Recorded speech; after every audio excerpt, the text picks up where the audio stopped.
Hello everyone, welcome to Bogra education.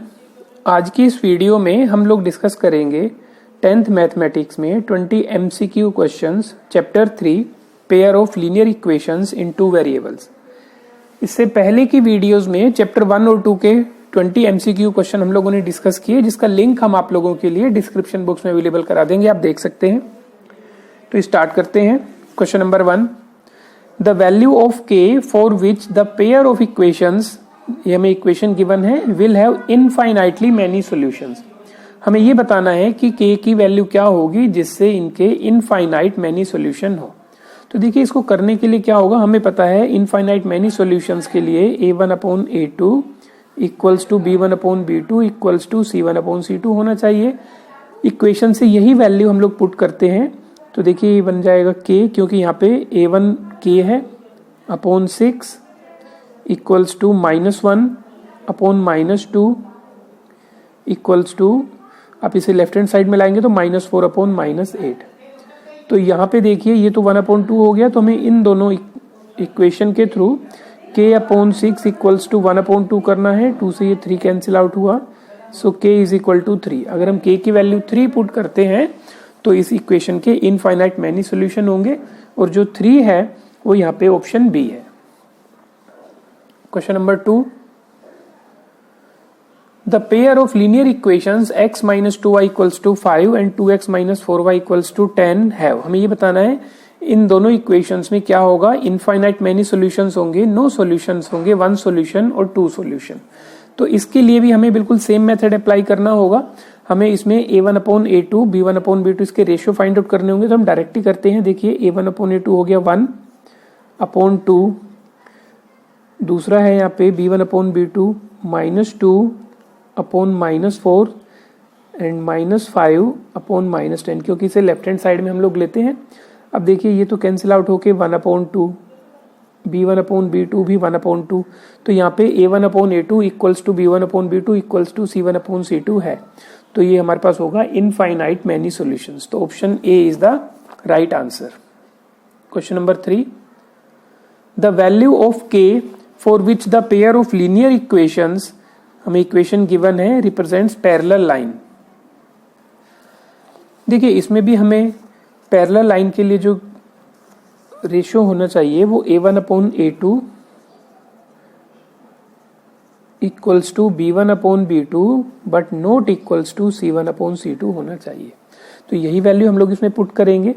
तो देखिए बन जाएगा 4/2 equals to 6 upon k not equals to -1/-7।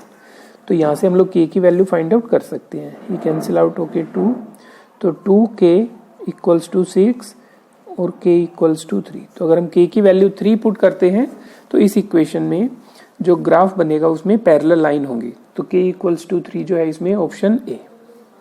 Question number 4, the solution of the equation, हमें 2 equation given है, इसका सॉल्यूशन फाइंड आउट करना है। तो इसके सॉल्यूशन के लिए सबसे पहले देखिए यहाँ पे कांस्टेंट टर्म नहीं है, दोनों लेफ्ट हैंड साइड में है, तो आप यहाँ से वैल्यू भी पुट करके देख सकते हैं। तो आप इसमें x equal to 0 y equal to 0 put करेंगे तो आपके पास दोनों इक्वेशन को सेटिस्फाई करेगा। तो ऑप्शन डी जो है वो आंसर होगा। इसमें आप डायरेक्ट वैल्यू भी पुट करके देख सकते हैं या इसको आप सिंप्लीफाई भी कर सकते हैं, लेकिन अगर आपके पास सोल्यूशन गिवन है तो कोशिश कीजिए कि आप सोल्यूशन ही उसमें पुट कीजिए। Question number 5, the solution of the system of equations, हमें इक्वेशन गिवन है, इन दोनों इक्वेशंस के हमें x और y की वैल्यू फाइंड आउट करनी है। देखिए इस इक्वेशन में भी हमें एक्स वाई गिवन है, मल्टीप्लाई की फॉर्म में गिवन है। तो इसको हम 2 तरह से सिंप्लीफाई कर सकते हैं। एक तो हम इसमें डायरेक्ट वैल्यू पुट करें जो हमें गिवन है, दूसरा तरीका क्या है कि हम इसको सिंप्लीफाई करें। सिंप्लीफाई करने का मेथड मैं आपको थोड़ा सा बता देता हूँ। जैसे 2x -3y plus 4xy equals to 0 है, तो इस इक्वेशन में अगर हम इनको xy से डिवाइड कर दें बोथ साइड्स, तो यहाँ पे देखिए xy तो कैंसिल आउट हो गया, यहाँ पे x कैंसिल आउट हो गया, यहाँ पे y, तो ये बन जाएगा 2/y -3/x plus 4 is equal to 0। इस तरह से ये इक्वेशन बन जाएगी, और इसको हम फिर वापस से रिड्यूस कर देंगे, 1/a को p लेट कर देंगे और 1/x को हम q लेट करके हम इसे वैल्यू फाइंड आउट कर सकते हैं। लेकिन यहाँ पे ध्यान से देखिए ऑप्शन सी भी गिवन है, बोथ ए एंड बी। तो इसका मतलब हमें ए और बी दोनों की वैल्यू पुट करके देखना है। हो सकता है इसमें इक्वेशन के लिए जो x इज इक्वल टू 0 है, y इज इक्वल टू 0 है, वो भी इसको सेटिस्फाई करे, और x is equal to 1, y is equal to -2 भी इसको सेटिस्फाई करे। तो सबसे पहले हम लोग इसमें जो x और y की वैल्यू है वही पुट करके देखेंगे। आप ऑप्शन ए और बी की वैल्यू इसमें पुट करेंगे तो आप देखेंगे कि ए और बी दोनों ही इस इक्वेशन को सेटिस्फाई करते हैं। तो यहाँ पे ऑप्शन ए और बी नहीं होगा, ऑप्शन सी आंसर होगा, बोथ ए एंड बी।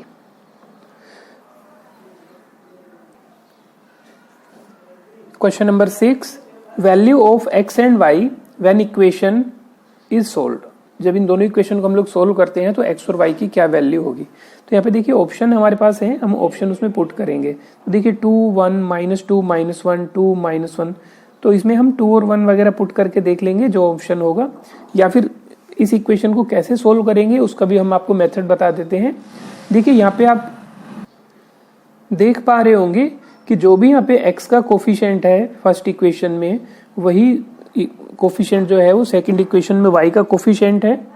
जो फर्स्ट इक्वेशन में y का कोफिशिएंट है वही x का कोफिशिएंट है सेकंड इक्वेशन में। तो इस तरह की इक्वेशन हमारे पास आती है 47x + 31y = 63 and 31x + 47y = 15। तो यहाँ पे आपको काम करना होगा, पहले आप इन दोनों इक्वेशन को एक बार आप ऐड करेंगे और दूसरी बार आप सब्ट्रैक्ट करेंगे। तो जब हम इनको ऐड करते हैं तो देखिए 78x + 78y = 78। अब 78 से आप डिवाइड करेंगे तो x + y = 1। ये हमारे पास एक इक्वेशन बनी, और अगर आपने इसको सब्ट्रैक्ट किया तो आपके पास क्या इक्वेशन बनेगी। यहाँ पे देखिए 16x - 16y = 48। तो यहाँ पे 16 से डिवाइड करेंगे तो x - y = 3 हमारे पास दूसरी इक्वेशन बनेगी। अब इन इक्वेशंस 3 और 4 से हम लोग फाइंड आउट करेंगे x और y की वैल्यू। ये इसका प्रॉपर मेथड होता है, लेकिन MCQ बेस्ड क्वेश्चन है, इसलिए आप ऑप्शन से भी पुट कर सकते हैं कि जिससे कम टाइम में आपके पास सही आंसर आ जाए। तो देखिए x की वैल्यू 2 हो गई, तो ऑप्शन ए भी हो सकता है, ऑप्शन सी भी हो सकता है। अब हमें y की वैल्यू यहाँ पे पुट करनी है। तो देखिए x + y = 1 होना चाहिए, तो x की वैल्यू 2 + y = 1, सो y = -1। इस तरह से आप वैल्यू फाइंड आउट कर सकते हैं, x = 2 एंड y = -1। तो यहाँ पे जो ऑप्शन सी होगा वो इसका राइट आंसर होगा, या फिर आप इसमें पुट कीजिए। Question number 7, the solution of the equation हमें गिवन है, इसका सॉल्यूशन फाइंड आउट करना है। आप इसका सॉल्यूशन फाइंड आउट कीजिए, या इसमें ऑप्शन जो है वो पुट करके कीजिए। आप इसमें x की वैल्यू और y की वैल्यू क्वेश्चन के अकॉर्डिंग जो भी ऑप्शन में गिवन है वो पुट करके देख सकते हैं कि किसके लिए ये लेफ्ट हैंड साइड और राइट हैंड साइड इक्वल आता है। तो इसमें आप देखेंगे तो x = m+1 and y = m-1 के लिए आंसर होगा। क्वेश्चन नंबर 8, हमें इक्वेशन गिवन है और x और y की वैल्यू फाइंड आउट करनी है। तो हम इसके सॉल्यूशन ही फाइंड आउट करने, लेकिन यहाँ पे आप देखेंगे ये इक्वेशन जो है उसमें x और y जो है वो डिनोमिनेटर में है। तो इस तरह से या तो आप पुट कीजिए वैल्यू x और y की। दूसरा मेथड क्या है कि हम यहाँ पे 1/x को a लेट करते हैं, 1/y को हम b लेट करते हैं। तो इक्वेशन 1 क्या बनेगी, 2a + 3b = 6, और सेकेंड इक्वेशन a + 1/2b = 2। तो यहाँ पे इस इक्वेशन को हम थोड़ा सा और भी सिंप्लीफाई करके एलसीएम लेके 2a + b = 4। तो इक्वेशन 1 और 2 के थ्रू हम सोल्व करेंगे। 2a + 3b = 6 and 2a + b = 4।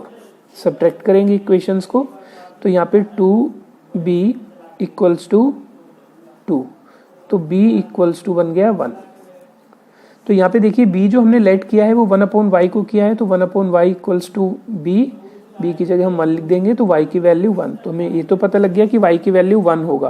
तो इसका मतलब जो a और c ऑप्शन है वो कैंसिल हो गए, y = 1 सिर्फ b और d में है, तो यही इनमें से कोई एक ऑप्शन होगा। अब उसके लिए हम लोग इसी इक्वेशन में a की वैल्यू फाइंड आउट करेंगे, 2a + 3b की जगह हम लोग 1 पुट करेंगे, तो 2a = 3 को शिफ्ट करेंगे तो 3, तो a की वैल्यू हो गई 3/2। तो यहाँ पे आप जल्दबाजी में 3/2 पे टिक ना कर देना, क्योंकि यहाँ पे x की वैल्यू पूछी गई है। तो आप x की वैल्यू कैसे करेंगे, हमें 1/x = b गिवन है, तो b की जगह आप लिखेंगे 3/2, तो यहाँ पे x की वैल्यू 2/3 होगी। तो x is equal to 2/3, y equals to 1, x equals to 2/3, y equals to 1। Option B इसका राइट आंसर होगा। Question number 9, in a triangle ABC angle C is equal to 3 times angle B is equal to 2 times angle A plus B। तो B की value find out करनी है। तो देखिए यहाँ पे ट्राइंगल में सबसे पहले तो हम लोग ये लिख सकते हैं कि A plus B plus C equals to 180 degree angle sum property से। अब यहाँ पे हमें A प्लस बी को शिफ्ट करना होगा, तो हम A प्लस बी की जगह लिख सकते हैं 180 minus C.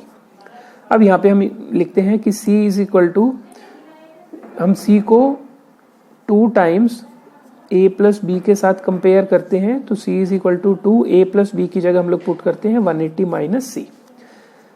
c equals to 2 से मल्टीप्लाई किया 360 माइनस 2c, 2c को लेफ्ट हैंड साइड में शिफ्ट किया, 3c इक्वल्स टू 360, तो c की वैल्यू हमारे पास आ गई 120। लेकिन हमें वैल्यू फाइंड आउट करनी है b की, तो उसके लिए इक्वेशन हमारे पास है c is equal to 3b, c की जगह हम लोगों ने 120 पुट किया, 3 से डिवाइड किया, तो b की वैल्यू हो जाएगी 40 डिग्री। तो 40 डिग्री यहाँ पे ऑप्शन बी है जो कि सही है। Question number 10, which of the following system of equation is consistent. अब देखिए कंसिस्टेंट के लिए क्या कंडीशन है, हमने बताया था कि कंसिस्टेंट के लिए एट लीस्ट 1 सॉल्यूशन होना चाहिए इक्वेशन का।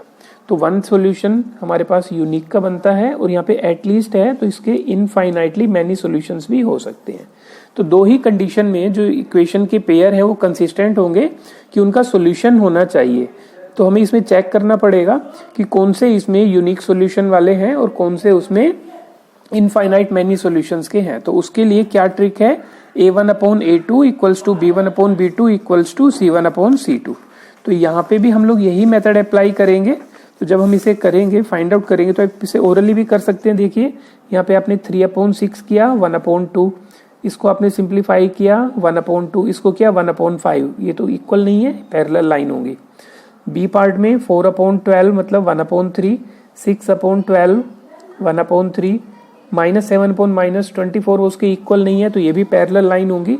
4/8 1/2, 7/14 1/2, 3/7 ये भी इक्वल नहीं है, 6/5 और 2/6, तो ये भी यहाँ पे देखिए ये इक्वल नहीं है a1/a2। यहाँ पे हम लिखेंगे 6/5, b1/b2 लिखेंगे 2/6, तो ये अपने आप में इक्वल नहीं है। तो ये अपने आप में यूनिक सॉल्यूशन बनाएंगे, इंटरसेक्टिंग एट 1 पॉइंट है।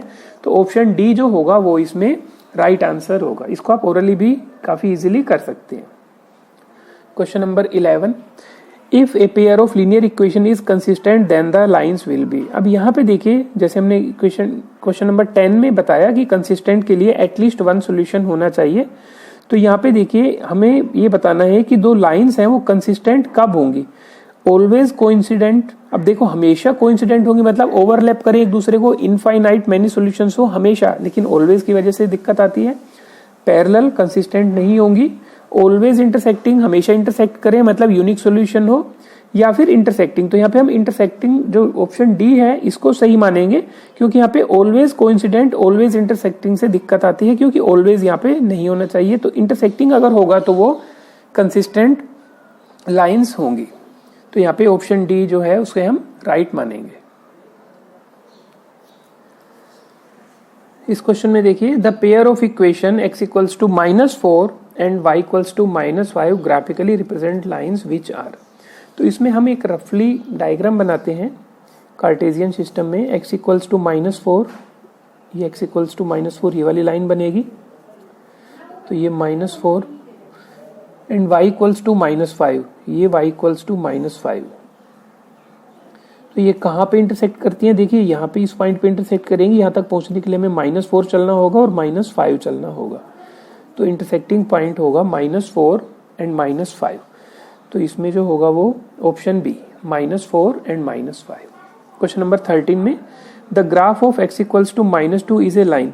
अब देखिए हमें पता है हम y एक्सिस को x इक्वल्स टू 0 पुट करते हैं, तो x equals to 1, x equals to 2, x equals to 3 जो भी लाइन होंगी वो उसके पैरेलल होंगी। तो यहाँ पे देखिए x इक्वल्स टू -2, तो यहाँ पे x इक्वल्स टू -2 ये हो जाएगा। तो ये जो लाइन है x इक्वल्स टू -2 ये y एक्सिस के पैरेलल होगी। तो हमें यही बताना है कि पैरेलल क्या होंगी, option B y axis. Question number 14, two equations in two variables taken together are called. तो देखिए दो इक्वेशन अगर हम लोग लें जिसमें टू वेरिएबल्स हो x और y, तो उनको एक साथ क्या बोलते हैं। देखिए लीनियर इक्वेशन हम लोग नहीं कह सकते, क्वाड्रेटिक इक्वेशन भी नहीं, उनको हम बोलते हैं simultaneous equations. Question number 15, if AM is not equal to BL then the system of equations, ये दोनों इक्वेशन हमें गिवन है हैज, तो हमें ये बताना है कि वो किस तरह से होंगे। तो इसके लिए हमें A1/A2 B1/B2 C1/C2 ही मेथड अप्लाई करना पड़ेगा। तो हम लोग यहाँ पे लिखते हैं A1/A2 में यहाँ पे बनेगा A/L B/M एंड -C/-N। तो इसे हम कैंसिल आउट करके C/N भी लिख सकते हैं। तो यहाँ पे देखिए इसको हम क्रॉस मल्टीप्लाई करते हैं, अगर हम इसको सोल्व करने लगे तो हम लिखेंगे AM इक्वल्स टू BL। तो यहाँ पे A1/A2, तो यहाँ पे देखिए AM not equals to BL, ये हमें गिवन है कि ये इक्वल नहीं है, दैट मीन्स ये वाला पार्ट इक्वल नहीं है। तो इसका मतलब क्या हुआ कि A1/A2 not equals to B1/B2। तो इस पार्ट के थ्रू हम लोग कह सकते हैं कि उसके यूनिक सॉल्यूशन होंगे या इंटरसेक्टिंग एट वन पॉइंट, तो इसे हम बोल सकते हैं a unique solution. Question number 16, graphically the pair of equations, दो इक्वेशन गिवन है, represents two lines which are. हमें ये बताना है कि ये दो लाइंस का जो इक्वेशन है वो क्या है, एक पॉइंट पे इंटरसेक्ट करेगा। इसमें भी हम लोग अप्लाई करेंगे A1/A2। तो यहाँ पे देखिए 7/21 B1/B2 हो गया -1/-3 और C1/C2 हो गया -5/-10। तो इसे हम कैंसिल आउट करके 1/2 लिखेंगे। ये हमारे पास है 1/3 और ये भी है 1/3। तो हम यहाँ पे देख सकते हैं कि A1/A2 equals to B1/B2 but not equals to C1/C2। तो ये कंडीशन कब बनती है कि जब वो लाइन आपस में पैरेलल लाइंस होंगे। तो यहाँ पे हम ये कह सकते हैं कि वो पैरेलल लाइन होंगी तभी ऐसा पॉसिबल है।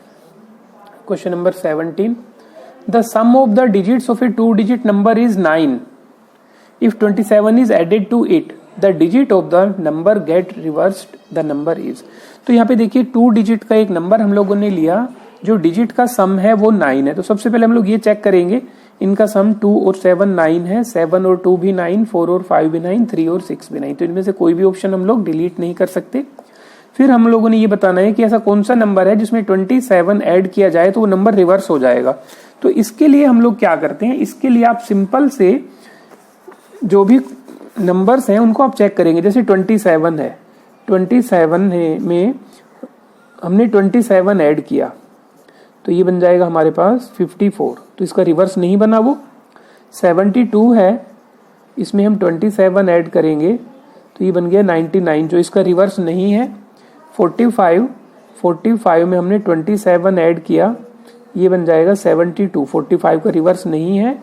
देन 36 में 27 ऐड किया हमने तो ये बन गया 63। अब देखिए 36 जो है वो 63 का रिवर्स है और साथ में ये 27 ऐड करके भी आ रहा है, तो इसका मतलब 36 जो है वो सही आंसर है। तो इसका ऑप्शन डी होगा 36। क्वेश्चन नंबर 18 देखिए, if 3 chairs and a table cost ₹900 and 5 chairs and 3 tables cost ₹2100, then the cost of 5 chairs and a table is equal to. तो इस क्वेश्चन में हम डायरेक्टली अभी आंसर इसमें ऑप्शन से के थ्रू पुट नहीं कर सकते, हमें थोड़ा सा इसे समझना पड़ेगा। हमने जो चेयर्स हैं उसको हम लोग एक्स लेट कर लेते हैं उसकी कॉस्ट, और जो टेबल की कॉस्ट है वो हम लोग y रुपीज लेट कर लेते हैं। तो यहाँ पे क्या बनेगा, हमारे पास 3x हमने चेयर के लिए और y रुपीज टेबल की कॉस्ट है तो वो 900 है, और 5x प्लस 3 टेबल्स की जो कॉस्ट है वो 2100 है।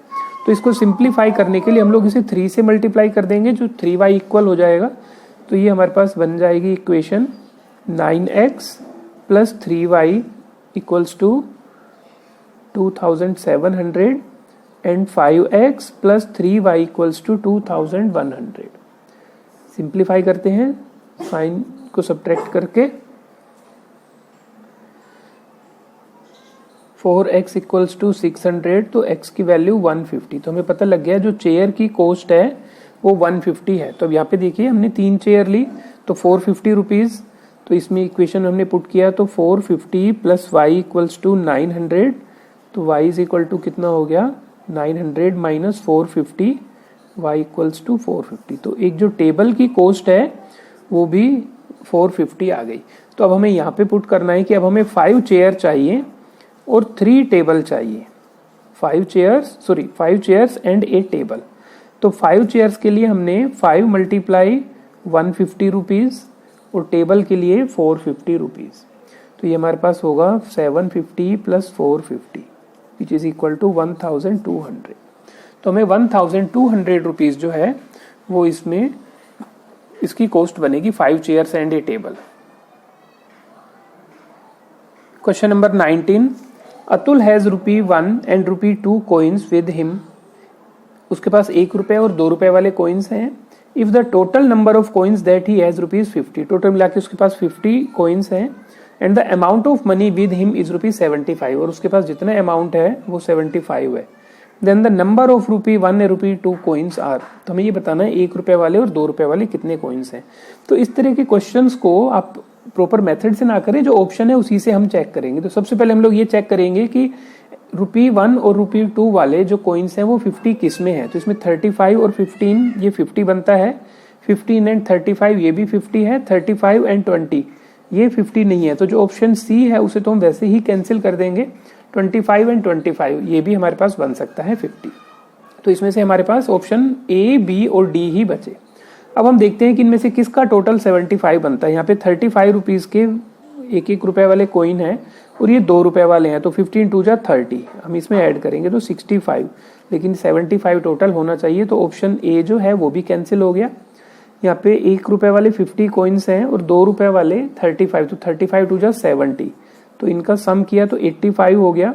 तो जो ऑप्शन बी है वो भी कैंसिल हो गया। तो हम एक ही ऑप्शन बचा हमारे पास डी, लेकिन उसको भी चेक कर लेते हैं। तो यहाँ पे 1 रुपए वाले 25 कॉइन्स हैं तो 25 रुपीज़ बने, 2 रुपए के 25 कॉइन्स हैं दैट मीन्स 50 रुपीज़ बने, तो इनका सम 75 आता है। तो ऑप्शन डी जो है वो राइट आंसर हुआ।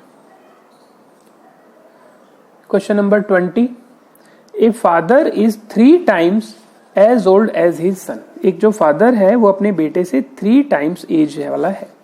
इन 12 years टाइम में ही will be twice as old as his son. अगर 12 साल बाद उनकी एज को हम लोग देखेंगे तो जो फादर है वो 2 times होगा अपने सन की एज से। तो हमें प्रेजेंट एज बतानी है फादर की और सन की। तो सबसे पहले हम लोग ये चेक करेंगे कि इसमें जो सन की एज का 3 times फादर की एज है क्या। तो 12 3 जा 36, 10 3 जा 30, 8 3 जा 24 एंड 15 3 जा 45। तो ये तो काउंट हो रहा है। अब हम ये चेक करेंगे कि 12 इयर्स में किसकी एज 2 times बनती है। तो यहाँ पे इसकी एज अभी 36 है, तो 12 इयर्स में इसकी एज 48 होगी और ये 24 होगा। तो इसमें जो है वो फर्स्ट वाले में ही एज उसकी 12 इयर्स में डबल हो जाती है। तो ए हमारे पास ऑप्शन सही आ गया। आगे भी हम लोग चेक कर लेते हैं। यहाँ पे देखिए ये 12 इयर्स में होगा 36 इयर्स का और ये 12 इयर्स में 20 इयर्स का, तो ये 2 times नहीं है। तो जो ऑप्शन बी है वो गलत। 30 एंड 10, तो जो 30 इयर्स है वो 12 इयर्स में 42 इयर्स का होगा और ये जो उसका बेटा 10 इयर्स का है वो 12 इयर्स बाद 22 इयर्स का होगा, तो ये भी 2 times नहीं है। तो ऑप्शन सी जो है वो भी गलत। और ऑप्शन डी में अभी उसकी एज अगर 45 है तो 12 इयर्स में 57 और ये 12 इयर्स में 27, तो ये भी उसका 2 times नहीं है। तो ऑप्शन डी जो है वो भी गलत। तो ऑप्शन ए ही हमारे पास एक सही आंसर आता है। तो हम इसमें 36 इयर्स एंड 12 इयर्स बताएंगे।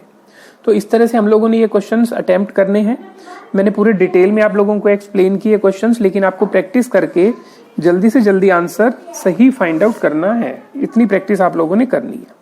अगर आपको कहीं भी डाउट है तो आप हमें कमेंट सेक्शन में जरूर बताएं। वीडियो अच्छी लगी तो अपने फ्रेंड्स के साथ शेयर करें।